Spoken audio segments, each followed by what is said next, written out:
Well, good morning. It's afternoon where I am. It's good morning where Phoebe Francis is. Good morning to you, sir. Morning, Graham and Mohammed. It is a sunny morning, bit hot, being and greetings to all from Dubai. Yeah, and Mohammed in Bahrain. Good morning to you. A little earlier than Phoebe. Yeah, good morning to you all from Bahrain and welcome again to our episode. So if you like to listen to me, I'll tell you a little bit about why we're doing this. Yes, my name's Graham Moore. I'm a certified master of the Leadership Challenge, and I know I often say this, but I think it's worth saying again that Leadership Challenge is one of the most widely recognized leadership development programs globally. And I have been involved for many years, and I'm delighted to have two wise gentlemen with me who are also heavily involved with the Leadership Challenge. It is our mission to change the world one leader at a time. Are you hearing? Did you listen? You listening to me? Yeah. Well, I got two fingers up. I don't know whether you listen to me. Are you listening? Yep, Yeah, one leader at a time. one leader at a time. Let me just check in with you, baby. Are you listening? Of course, yes. Oh, so why am I making this point several times about the word listening? As long as you heard me, did you hear me say it? Listening. Why am I doing it? Just to be stupid, funny, curious? Why? I think in our personal as well as work life, listening is something which is very critical to make any change or any progress, and everything starts from that point. What is being said to us, what is being shared with us, what is being conveyed to us, and the meaning making process that follows. And how we are making meaning, we need to we need to listen well. We need to listen with attention. We need to listen with focus, and we need to check in with the other person who is conveying the message. Am I learning it as per what you are conveying? And meaning making may differ because the words may have different meaning with the pause, with the way in which it is being conveyed. So, Mohammed, what are your views on this? Yeah, we cannot give unless and until we receive. So receiving and giving are both, interchangeable, and they are interdependable also. For example, if I want to make a meal, I need some groceries, I need some ingredients, so I receive them by ordering them. They come. Without these things, if I don't get them, I cannot make that meal. I cannot diagnose a situation if I'm a consultant, if I don't receive and listen to the data, and so does the doctor. So you cannot do a good job by giving solution, by giving any service, if you do not get and receive first. And listening is the primary and most important tool in receiving before you give. I'm going to make this statement about listening. I believe it is the core, that's CORE, of communication. Without listening, we have not communicated. The other person has not received the information. If they didn't listen, then there has been no communication. I might be saying all the words, giving them all the answers, but if he's not listening, communication has not occurred. And we can talk, this is so very, very important. And one thing about listening is we were never taught to listen. I'm sure now we can have this in Arabic, we can have this in Malayalam, as well as me saying this to you in English. But mothers, yeah, I'm sure mothers in each of these other cultures that we're involved in, their mothers would say to us as young children, "Are you listening?" And the child looking up thinking, "What's all that about?" "Well, you listen to me." Well, what does the word mean? What do you mean listening? So we're not taught to listen. We are taught a whole range of things, but mum just says, or dad, okay, don't just blame mum. Dad says, "You listening to me?" I don't know what you're saying. Listening is so important when we're interacting with other people. The message is not valid. It has not been received if the other person has not heard or listened to us. So how important is this as leaders? Are you listening? How important is this as leaders? Bibi. Yeah, I'm thinking, and I just want also our audience to think how many times you have felt that you are saying something and the person to whom you are conveying that message is either distracted on his mobile or on his mobile laptop device or on something else. And in home situation, maybe you are conveying something to your family members. And maybe they are watching their television. They may be watching the mobile, and then you again start checking in. They may be surprised, and you might have seen that they haven't understood or they haven't um, got the meaning of what you are conveying. And this sometimes create frustrations in the situations where we are in. And that, when that message is again repeated. So for example, I want to bring the leadership challenge practice, the five practices. And the first one, modeling the way. As a leader or a person of interest, are you modeling the way by listening to what is being conveyed to you? And how is that message received, and how is that message acted upon, have a huge impact on the people who are surrounding you, depending on you from a work perspective or from a family perspective. And again, imagine the doctors in a diagnostic situation in a healthcare center. Imagine your doctor is watching his mobile when you are saying that I have a pain here, I have this dizziness which is being felt, and you feel the frustration yourself when you are conveying that. So modeling the way, especially as a leader, by listening is a critical part of most of the functions which we are in. I hate that I'm not directing this negatively towards doctors at all, but let me pick up one point which I've mentioned before. This is a study done by Harvard medical students in 1989 about the time and the strategy of doctors listening. And what the research that he did showed that doctors typically listen for 20 seconds. He revisited that earlier in this year, and did it again. And guess what? The statistics were borne out exactly the same. All these years, doctors don't listen. Unfortunately, I have been needing to be involved with the medical profession quite significantly over the last few months. And there are some doctors not good listeners. And there's one particularly who I say exactly represents the 20-second listening status. And no, not easy to deal with. But I'm reminded of something that happened to me quite some time ago.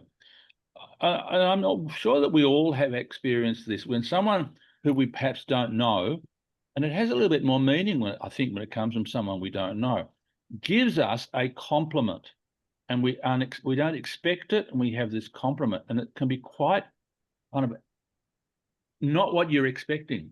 So let me briefly tell you, it was only a brief story, but I was at a social event on the Gold Coast in Australia with some friends of my sister. It was a morning event. I think it was outdoors, and we were talking in groups, as people do in this situation. And there were people there, the people in this little group who were talking, when I didn't know them before I arrived at all. They were total strangers. And we've been talking as a group for a little while. And then, as happens, the group dissipates. People move to talk to other people, and that's perfectly normal and natural.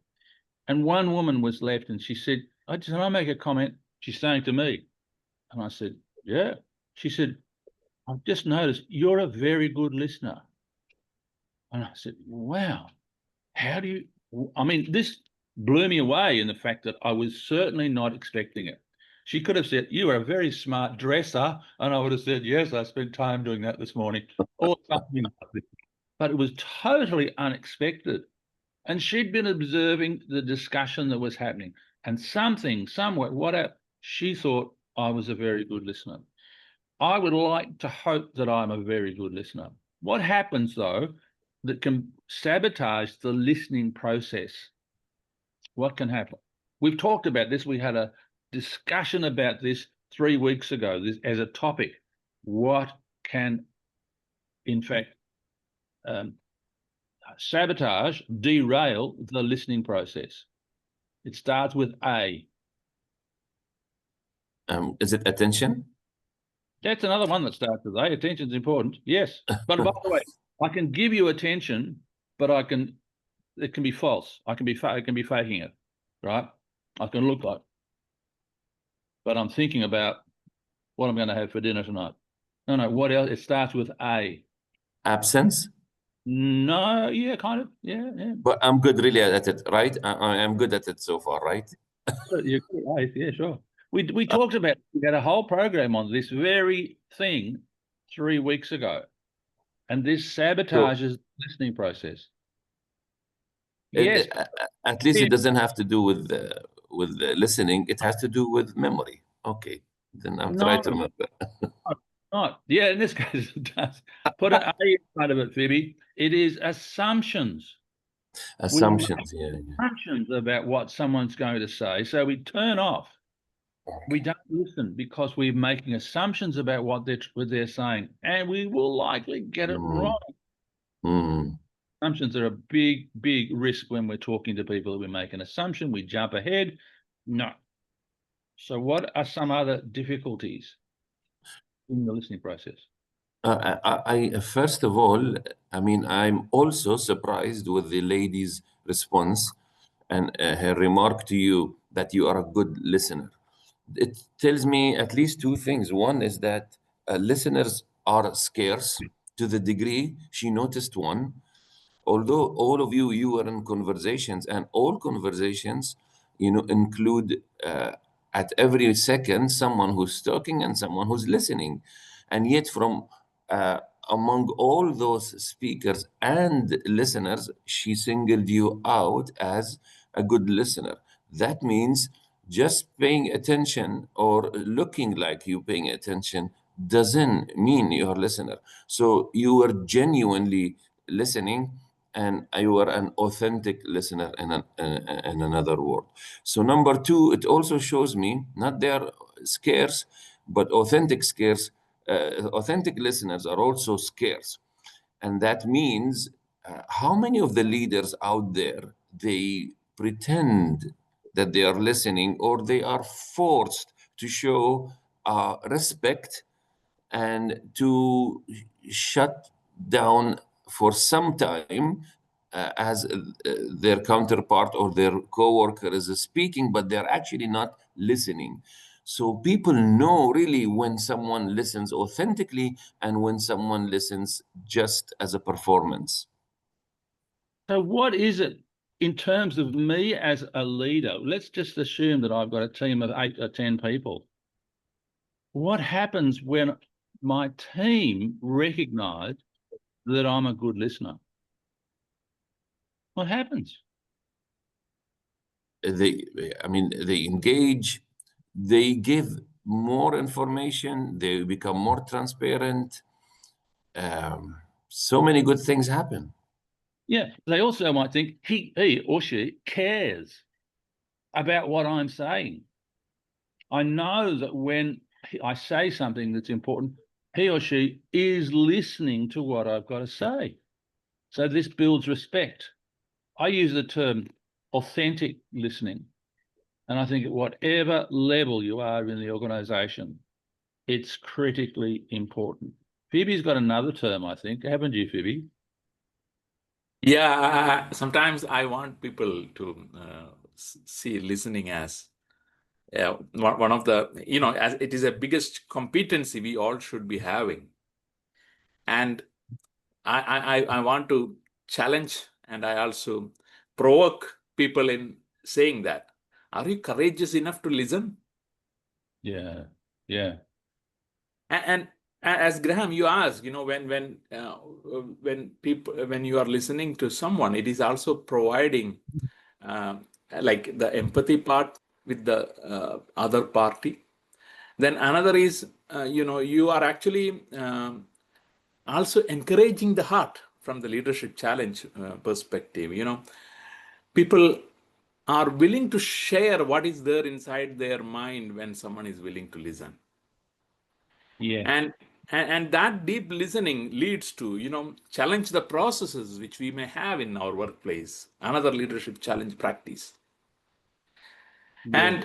And it also is enabling others to act. Okay, I have my leader who is willing to listen to me.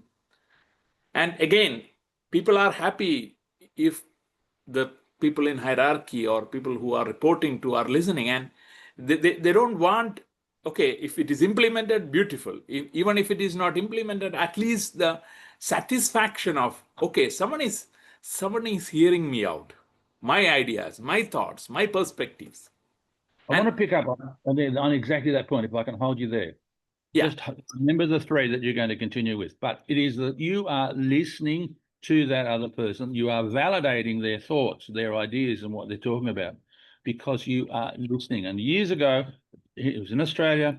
I had the manager was on the program, as were the other team members. And one of the team members, in front of everybody, said, "Our manager is fantastic. He's only been with us for 6 months or less, I think it was."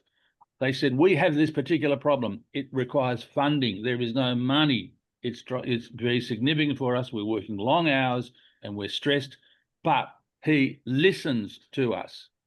We know he can't solve the problem, but he listens to us." That in itself, the very act of listening, doesn't mean that you can provide a miracle solution, but you are validating what the person's concerned about or what their thoughts are by listening, and certainly not by saying, "Look, I haven't got any time for that. We can't fix the problem anyway, so let's leave it." No, listen authentically. Listen to what those people have got to say, and they will care for you so much more than you dismissing their thoughts as being not suitable or not valid or a waste of time. Now, please go back to that thought that I interrupted you on. Yeah, so it is also the way of building a culture in that workplace, or at our own home. What kind of listening culture we create, and imagine that deep listening. What kind of outcome emerges from that, and how? And I want to bring the another practice. How it inspired a shared vision when you listen to what is being conveyed to the person. And it also displays the values which you hold dear. One of the famous words of wisdom says that we only stop learning when we speak. As long as we are listening, we are learning. But the moment you speak, you stop learning. So that's in itself, it's a loss for a leader if they just speak like I'm doing now and not listening to others. Yes. Look, we know that there are various stages of listening: active listening, attentive listening. We know all of those. I hope, but if we take it from Phoebe's point of view, that courageous listening is important, that we take the courage to really listen to what someone is saying, and of course, to be really validating what they're saying. It can involve some questioning about what they're saying. We are showing interest. We want to know more. Please tell me more. What do you mean by that? Is there anything else that you need to share with me?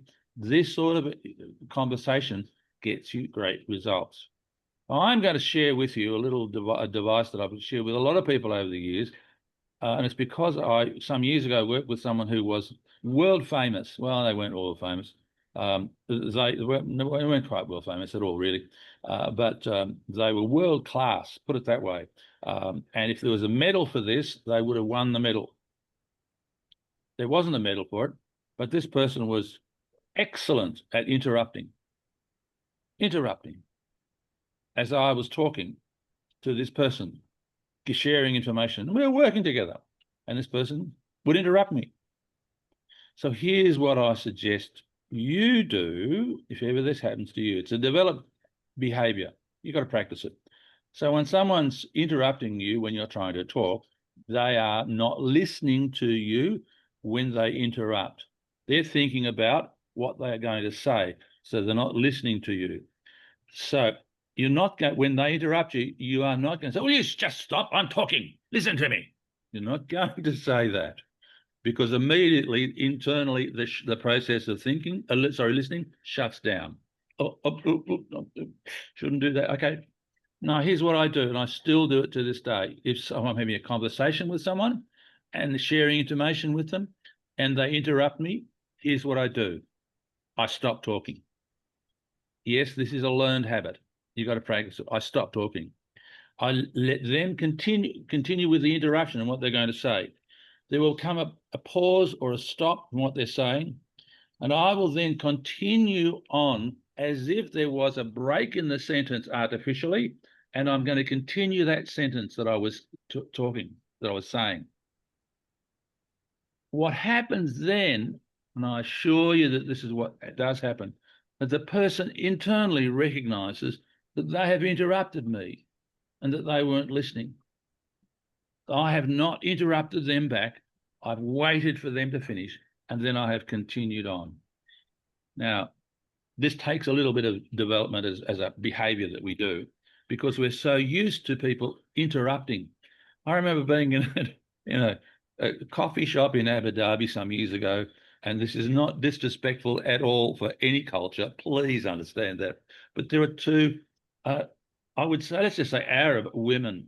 I don't know which Arab culture, but let's just say Arab women talking in this coffee shop. And they were talking over each other like this. They were both interrupting each other constantly. And someone mentioned it. Yeah, that's what we do. We do all that. It's all the time. You might relate to that. I don't know. I'm not criticizing that as a cultural example, not at all. But if we really want to understand someone, if we really want to understand the issue, the problems, the context, whatever, listening is the very first and most important step. I've had someone describe it something like a step ladder. So regard listening as if we're going up a step ladder or some stairs. And the more and slowly we go up, the more we listen to what's going on and we take the relevance of what is being said. Don't believe that you've got to be the one who's talking all the time like I am at the moment. I want to listen to you now, please. So often we think that why don't we listen, as the leader says but he says that it will take time. Listening takes time, and listening means I don't control the time that my speaker will take. So that's a risk for the leader, and I have so many things on my plate. If I listen to every team member fully, or if I give them full attention by listening fully, that is a risk to what we have on the plate. So many projects, so many things to do. So I will interrupt. I will do something to stop them, not knowing that by doing that, I might waste even more time by not listening fully. So not listening fully will waste even more time because you didn't get the full information, the full picture. The full picture, and I mean by the full picture, is not what is being said, but also what's not being said. As Peter Drucker said, the most important part of a communication is to listen to what's not being said. So when I don't do that, I'm not able to diagnose, I'm not able to empathize. I lose a lot of time, and many problems will occur because I didn't listen fully. So that's a paradox. I know it's a paradox, but there's the irony. And the second reason why leaders don't want to listen, or don't, some leaders, I mean, they are problem solvers.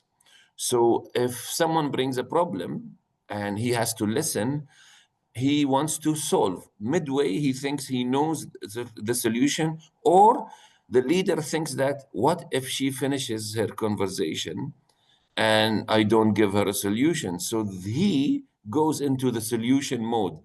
Midway, she's talking, he's not thinking, he wants to give a solution.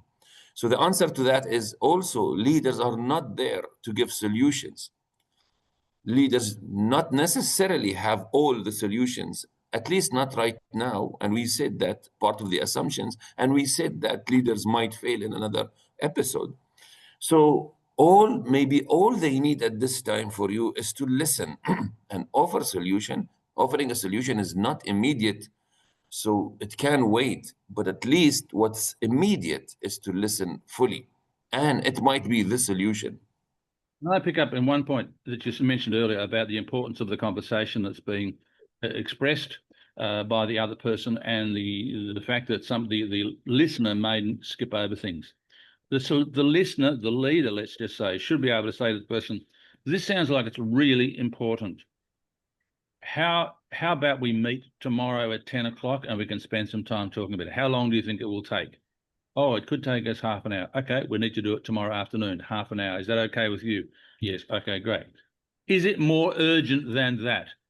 No, I think we can talk about, okay, tomorrow, there we go. But, it's more important. We're about to have a crash. Okay, let's deal with it now and find a solution. Tell me the critical issues, right? So the leader should be taking more initiative in terms of structuring the listening process and getting to the core of what the issue is, if there is an issue tomorrow. Or if that person just wants to vent or talk, and people should be given opportunities to vent and express their views and their frustrations and their anger. And the leader should be able to take time to allow them to do that. Phoebe, that's courageous listening, isn't it? Yeah, and one thing, whenever we are entering into a conversation, especially, it is always good to have a check-in. What is the state of mind right now? Am I in a position to listen? If I am not, please convey, as Graham mentioned, what is it too urgent? Can it wait? Can it be done in a allocated slot? So, checking in helps to also make sure I, as a listener, is in a good mood with respect to what is being happening around and going in my head. Sometimes like every person in whether it is in family or in work situation, they may have pressing issues which may be bothering them in that point of time. So if we are having that, it is always good to, and if it is not confidential, you can share that. Okay, I'm currently going through this challenge right now. Can I come back to you after half an hour once I get it sorted, if it is something urgent to be taken up, or if it can wait. So that is also another aspect of how can we create an environment where the deep listening happens.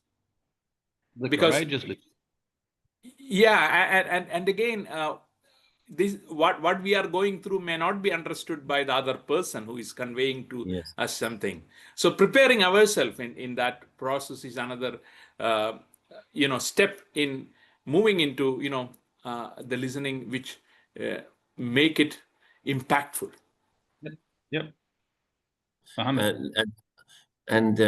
One final thing, if I may, you triggered it to me, Phoebe, is listening is not to also the verbal communication, all right? Or even the body language. Sometimes you need to listen to the situation as a whole. You are listening for months, if not years, to what's happening in the department. Are you listening, watching, absorbing, etc.? I had a colleague in my safety department, and we were going to people and making people work safely, whether they like it or not, because it's the rule and people have to be safe. And then one day that colleague was promoted, transferred to a production department. So it means he's no longer in safety department. And he is a subject, or he's someone who has to practice safety anyway, like anyone else. And after a few months, I met him. I said, "How are things? And how is safety with you? You must be really compliant because you come from safety department. You are a model for all the other supervisors there." He was quiet, and he gave me a giggle. He said, "No, Muhammad, it's not like what you think. When we people in safety, we want people to do things safely. We don't listen. to what's happening really on the shop floor to people. And it is not really, it's not possible to do exactly and be ideal in applying safety. So I just don't want to go into the details, but just because what we say is the right thing and it's the rules, etc., doesn't mean we shouldn't listen to what's going on, and maybe we can come up with a better solution, with a better approach uh, to solve the problems in the company when we listen and look properly what's going on really. Yes. There's one other area where listening is critically important. And there is a sentence that's often used that some of you, I hope both of you, not some, both of you, I hope, have not had this statement directed at you. I'm sure you haven't. And in just explaining this, Mohammed, I'm going to ask you to interpret in Arabic the words that I say. I'll say them one at a time, right? So as I say one word, please give me the Arabic, the word in Arabic. Would you do that for me? I'll try my best. Thank you very much. Oh, they're simple words, I promise you. First word, you. أنت.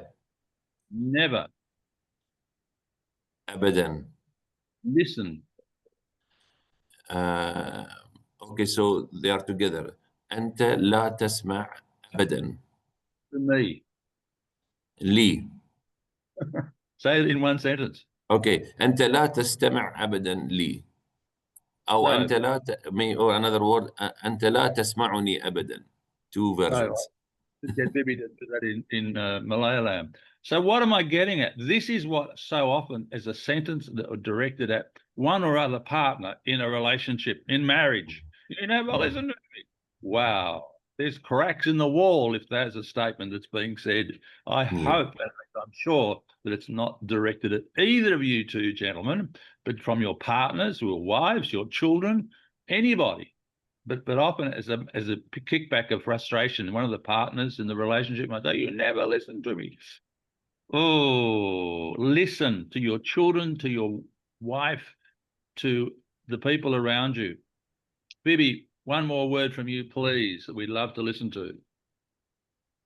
Yeah, so in closing, I just want to always reiterate this one. Listening builds trust, engagement, innovation at work. As I said at the start, it is the core of the communication process. It is the absolute core, holds it all together. Mohammed. Well, you made me go through all the people I need to listen to. Graham, thank you. That was a beautiful note because, while we want to wait to our workplace to practice listening, we are there at home and we meet many people, maybe digitally, maybe we can practice listening right away. So thank you for that last tip. Let's change the world one listener at a time. Thank you. Thank you for wise words on your interaction. And I certainly tried as much as I could to listen to you. And I'm sure you did the same, of course. Fantastic. Thank you, gentlemen. Have a great week. And we will be back together again next week to wrangle with different ideas, to throw things around that hopefully will help leaders around the world become even better listeners than they are. Thank you, gentlemen. Thank See you. you. Please subscribe, share your thoughts and comments, and share the program with other friends. Yes, please share. It's a sharing world.